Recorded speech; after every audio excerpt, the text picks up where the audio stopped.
엄마, 올케가 깨어나면 곧바로 폐암 비율부터 물어봐야 해. 그래야 우리 공장 살릴 수 있어. 병원 응급실 새벽 3시 피범벅이 된 여자가 들것에 실려 들어왔습니다. 배를 감싸 쥔 채 의식은 희미하고 하얀 시트 아래로 붉은 피가 번지고 의사의 다급한 외침이 터집니다.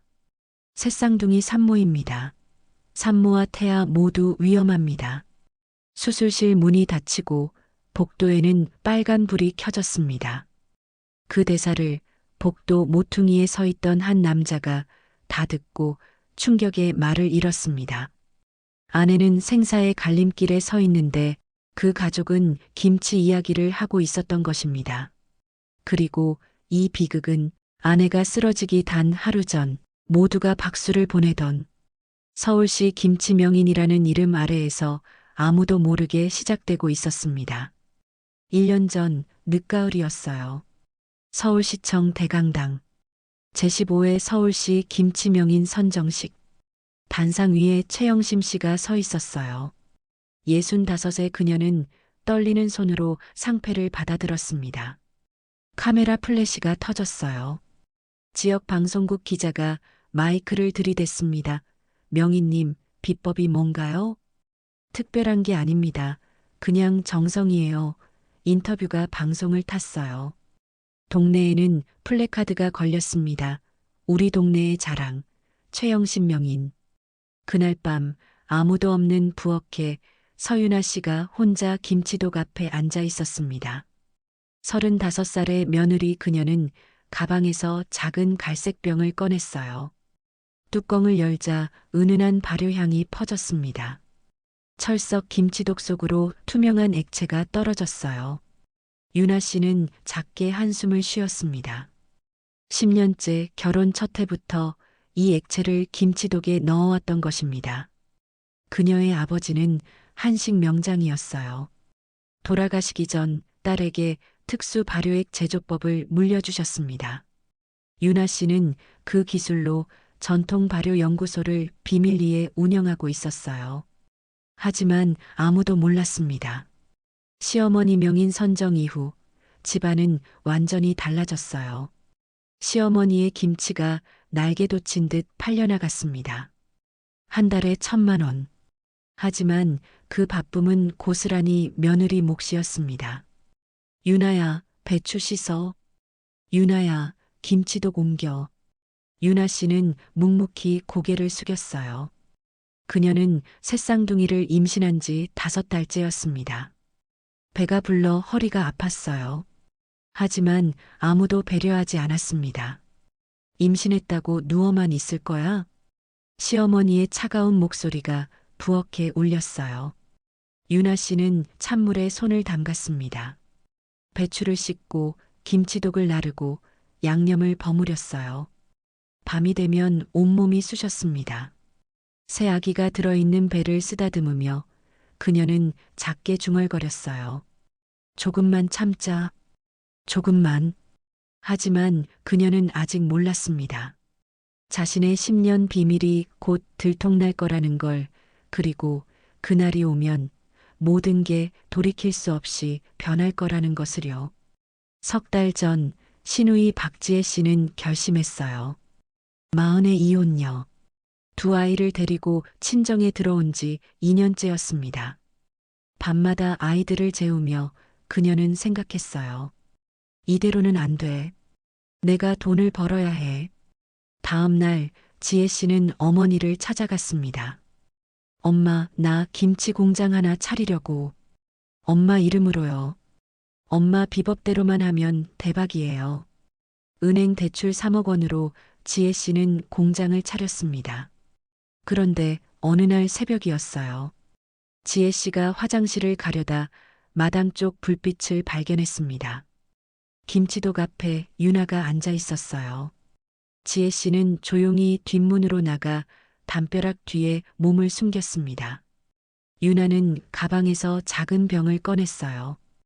뚜껑을 열고 김치독 속으로 무언가를 부었습니다. 철썩, 철썩. 지혜 씨는 숨을 죽였어요. 저건 뭐지? 유나는 병을 가방에 넣고 조용히 방으로 들어갔습니다. 혹시 저게 비법?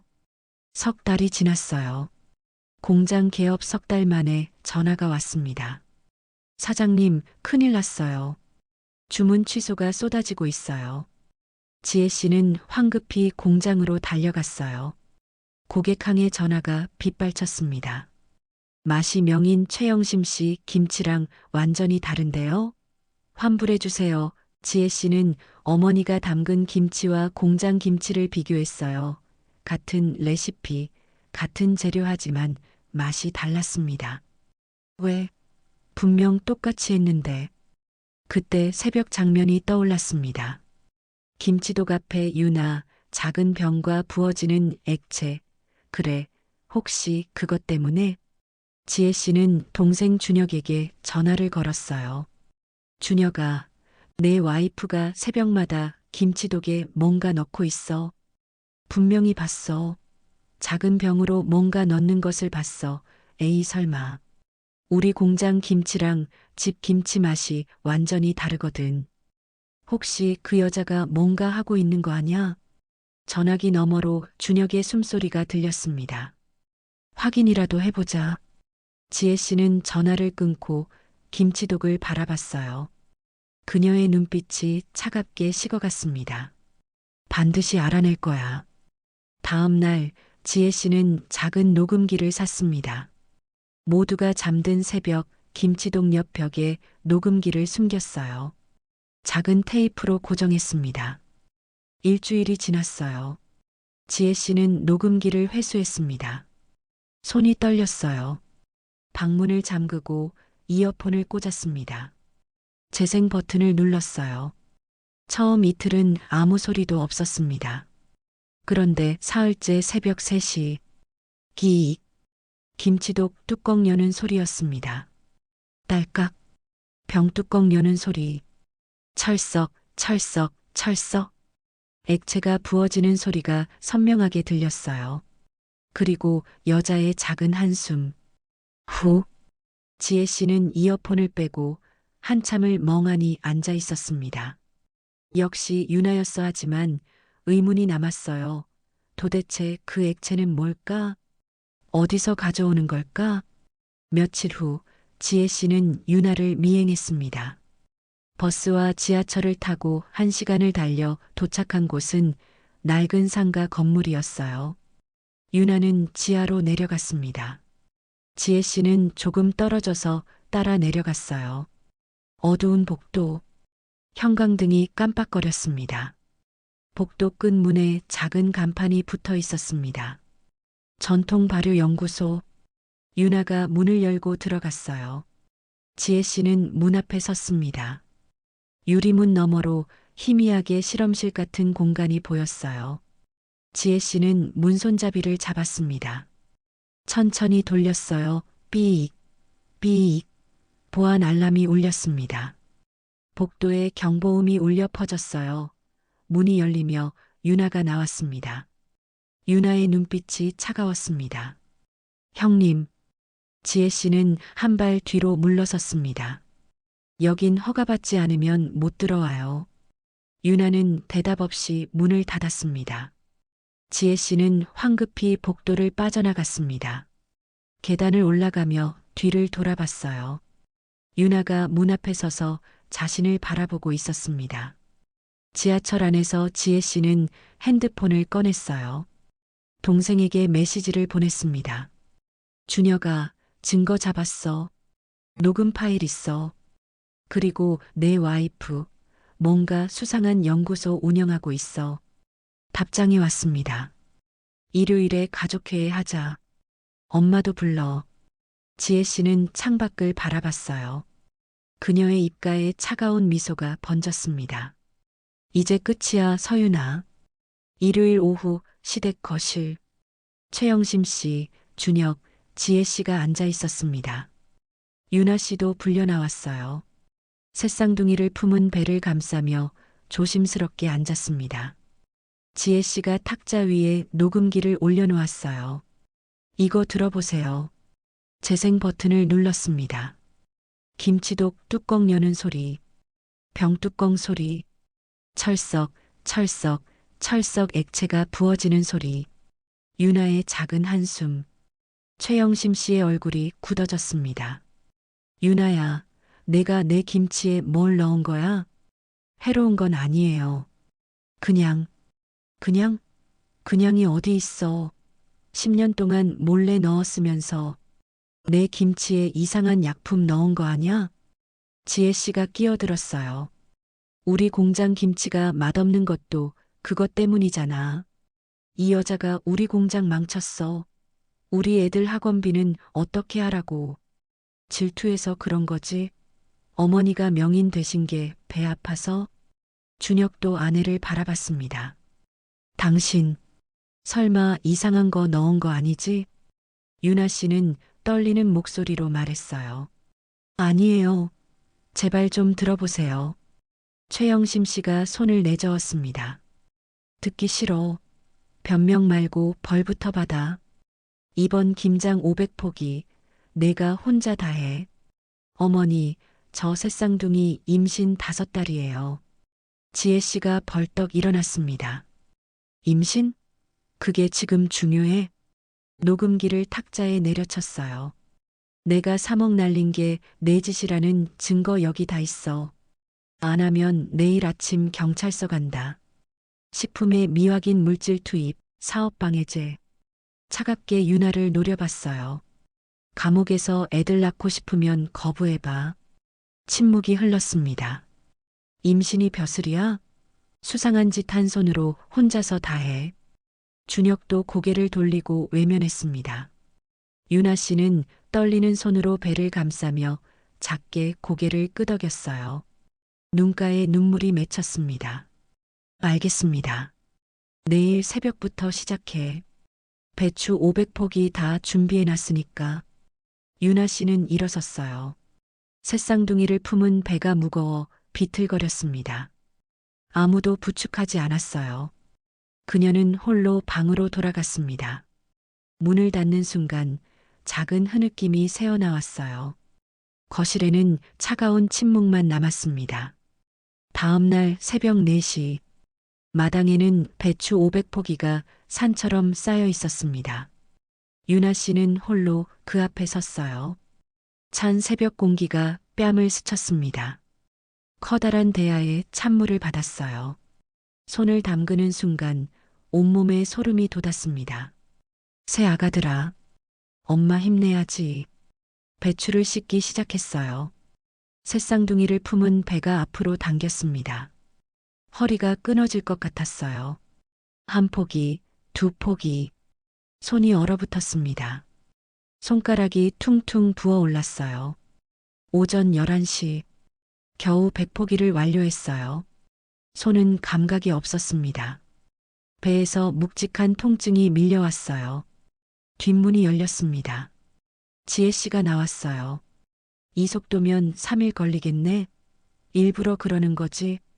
유나 씨는 대답하지 않았어요. 다시 배추를 집어들었습니다. 정오가 지났습니다. 앞치마는 물에 흠뻑 젖어 있었어요. 김치 양념 냄새가 코를 찔렀습니다. 배가 자꾸 아래로 당겼어요. 오후 2시, 배추 상자를 들어올리는 순간 손에서 힘이 풀렸어요. 쿵! 상자가 바닥에 떨어졌습니다. 배추가 흩어졌어요. 유나 씨도 무릎을 꿇었습니다. 아! 배를 감싸쥐었어요. 하복부에서 날카로운 통증이 터져 나왔습니다. 새 아가들아, 제발. 다리 사이로 무언가 따뜻한 게 흘러내렸어요. 앞치마가 붉게 물들기 시작했습니다. 유나 씨는 바닥에 쓰러졌어요. 한 손으로는 배를 감싸고 한 손으로는 바닥을 짚었습니다. 살려주세요. 아기들. 제발. 목소리가 떨렸어요. 하지만 집안에서는 아무 소리도 들리지 않았습니다. 마당에는 배추만 흩어져 있었어요. 찬물이 담긴 대야, 젖은 앞치마, 그리고 바닥에 퍼져가는 붉은 핏자국. 유나 씨는 떨리는 손으로 핸드폰을 꺼냈습니다. 여보세요. 구급차, 새쌍둥이 임신부 출혈, 핸드폰을 놓치고 말았어요. 의식이 흐려졌습니다. 아가들아, 미안해. 엄마가 지켜주지 못해서. 멀리서 사이렌 소리가 들려왔어요. 그리고 구급차가 도착했습니다. 유나 씨가 침대에 실려 들어왔어요. 앞치마는 피로 붉게 물들어 있었습니다. 의사가 다급하게 달려왔어요. 새쌍둥이 산모입니다. 산모와 태아 모두 위험합니다. 최악의 경우 1명 또는 2명만 살릴 수 있습니다. 수술 준비. 빨간 불이 켜지며 수술실 문이 닫혔습니다. 준혁이 병원에 도착했어요.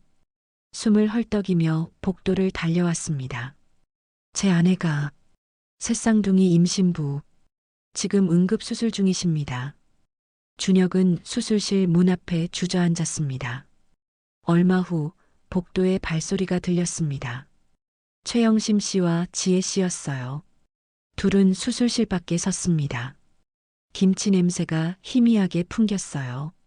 지혜 씨가 작게 속삭였습니다. 엄마, 올케가 깨어나면 배합 비율 먼저 물어봐야 해. 그래야 우리 공장 살릴 수 있어. 최영심 씨가 고개를 끄덕였어요. 수술비는 내가 낼 테니까. 그 순간이었습니다. 준혁이 벌떡 일어났어요. 그는 복도 모퉁이에서 그 대화를 듣고 있었습니다. 10년을 참아온 무언가가 터져 나왔어요. 준혁은 어머니의 옷깃을 움켜잡았습니다. 엄마, 사람이 죽어가는데, 새 아기가 죽어가는데, 김치가 중요해? 500포기 김치가 내 마누라, 내 새 새끼들 목숨보다 중요해? 준혁의 목소리가 복도에 울렸어요. 지혜 씨가 다가왔습니다. 준혁아, 진정해. 준혁이 누나를 밀쳤어요. 누나도 나가. 3억이 내 새끼들 목숨보다 중요해? 당신들 때문에 내 아내가, 내 아이들이 죽어가고 있어.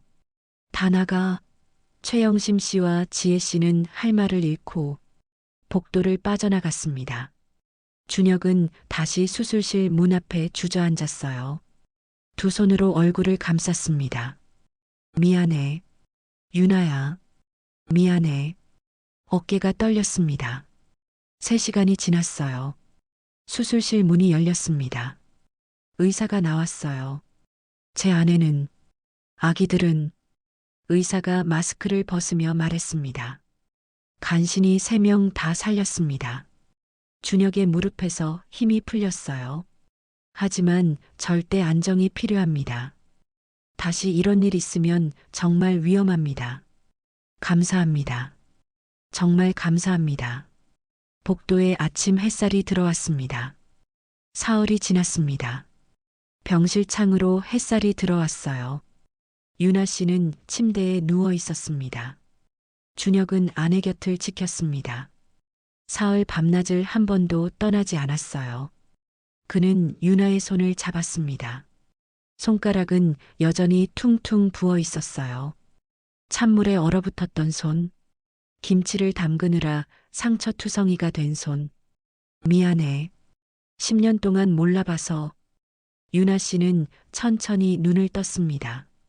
여보, 아기들은 괜찮아. 다 살았어. 우리 새 아들. 유나 씨의 눈가에 눈물이 고였습니다. 정말요? 응. 의사 선생님이 기적이라고 했어. 준혁은 아내의 손을 두 손으로 감싸쥐었어요. 이제 다 끝났어. 내가 지킬게. 당신하고 아이들. 그때 병실 문이 열렸습니다. 의사가 서류 봉투를 들고 들어왔어요. 박준혁 보호자님이신가요? 댁으로 내용 증명이 왔는데 급하다고 해서 병원에서 전달받았습니다. 준혁은 봉투를 받았어요. 발신인은 전통 발효 연구소였습니다. 무단 침입 사건 관련 내용 증명, CCTV 영상 증거 확보, 형사 고소 진행 예정. 전통 발효 연구소? 유나 씨가 조용히 말했어요. 제 회사예요. 제가 운영하고 있어요. 10년째. 당신 회사? 누나가 거기 침입했다는 거야? 유나 씨가 고개를 끄덕였어요. 보안 알람이 울렸어요. CCTV에 다 찍혔고요. 유나 씨는 가방에서 서류들을 꺼냈습니다. 대표 명함, 특허 등록증 3건, 청와대 납품 계약서, 통장. 준혁은 통장을 펼쳤습니다. 잔액을 보는 순간 숨이 멎었어요. 30억 원. 이게 다 당신이? 네. 아버지가 물려주신 기술이에요. 준혁은 명함을 들었습니다. 전통발효연구소 대표 서유나. 그럼 우리 엄마 김치에 넣은 건 제가 개발한 특수 발효액이에요. 10년 동안 넣어왔어요. 그게 없으면 그냥 평범한 김치예요. 준혁은 할 말을 잃었습니다. 유나 씨가 천천히 말했어요. 이제 진실을 말할 거예요. 가족들한테. 괜찮겠어? 엄마랑 누나가. 괜찮아요. 이제는 당당할 거예요. 우리 세 아들들한테 떳떳한 엄마가 되고 싶어요. 준혁은 아내의 손을 꽉 잡았어요. 내가 옆에 있을게. 창밖으로 따뜻한 햇살이 쏟아졌습니다. 일주일 후 유나 씨가 퇴원했습니다. 그녀는 시댁으로 가족회의를 소집했어요. 이번에는 유나가 부른 자리였습니다. 거실 테이블 위에 서류들이 펼쳐졌습니다. 전통발효연구소 대표 명함, 특허 등록증 3건, 청와대 납품 계약서, 통장, 그리고 노트북에 띄워진 CCTV 영상. 최영심 씨와 지혜 씨가 마주 앉았어요. 유나 씨가 천천히 입을 열었습니다. 10년 동안 어머니 김치에 제가 발효액을 넣어왔어요. 제가 직접 개발한 거예요. 그게 없으면 그냥 평범한 김치예요. 침묵이 흘렀어요. 어머니가 한 달에 1,000만 원 버신 것도 다 제 발효액 덕분이에요. 형님 공장 김치에는 제 발효액이 없었으니 맛이 다를 수밖에 없었죠. 최영심 씨가 떨리는 목소리로 물었습니다. 월 1,000만 원이 내 덕분이라고? 유나 씨는 통장을 밀어냈어요. 30억 원이에요. 제 회사 통장이고요. 지혜 씨가 CCTV 화면을 봤습니다. 자신이 연구소 문을 따려는 모습이 찍혀 있었어요. 형사 고소할 거야? 형님께 2가지 선택권을 드릴게요. 경찰 신고로 10년 실형을 받으시거나 제 연구소에서 5년간 무급으로 일하시거나. 지혜 씨는 입술을 깨물었어요. 두 아이의 얼굴이 떠올랐습니다. 무급 근무라고? 어머니, 제 발효액 없이 직접 담가 보시겠어요? 일주일 후에 비교해 보시면 될 것 같습니다. 일주일이 지났습니다. 테이블 위에 2접시의 김치가 놓였어요. 최영심 씨가 맛을 봤습니다. 자신이 담근 김치는 평범했어요. 유나의 발효액이 들어간 김치는 깊은 맛이 났습니다. 차이는 명확했어요. 내가 명인이 된 게 다 내 덕분이었구나. 최영심 씨는 서울시 김치명인 칭호를 자진 반납했습니다. 주문 취소가 쏟아졌어요. 한 달 수입 1,000만 원은 영원으로 바뀌었습니다. 그리고 몇 달 후 유나 씨는 국제발효학회 초청 강연자로 선정됐어요. TV 다큐멘터리 진짜 김치명인에도 출연했습니다. 대기업에서 기술 자문 계약을 제안했어요. 준혁이 아내의 손을 잡았습니다. 10년 동안 당신이 우리 집 진짜 기둥이었는데 당신 편이 되어주지 못해서 미안해. 이제부터라도 우리 새 아기들 편이 되어주세요. 넉 달이 지났습니다. 유나 씨는 건강한 새쌍둥이 아들을 출산했어요. 새 아기를 안고 말했습니다. 엄마는 참지 않고 맞섰단다. 엄마는 너희 셋을 지켜냈어. 1년이 흘렀습니다. 전통발효연구소는 연매출 100억 원을 돌파했어요. 유나 씨는 시댁과 완전히 연을 끊었습니다. 밝은 거실에서 준혁이 새쌍둥이 아들들과 놀고 있었어요. 유나 씨는 그 모습을 바라보며 미소 지었습니다. 진짜 실력으로 인정받는 삶, 당당한 엄마, 행복한 가족. 창밖으로 따뜻한 햇살이 쏟아졌습니다. 여러분, 이 이야기는 우리에게 소중한 교훈을 전해줍니다.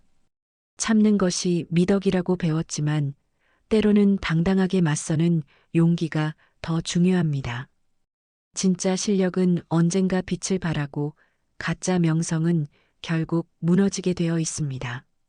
10년을 참았던 한 여인이 마침내 자신의 가치를 증명하고 새 아이를 지켜낸 이야기였습니다. 오늘 이야기가 마음에 와닿으셨다면 구독과 좋아요 부탁드립니다. 여러분의 작은 응원이 더 좋은 이야기를 만드는 큰 힘이 됩니다. 매일 새로운 이야기로 찾아뵙겠습니다. 알림 설정도 꼭 해주세요. 끝까지 함께 해주셔서 진심으로 감사합니다.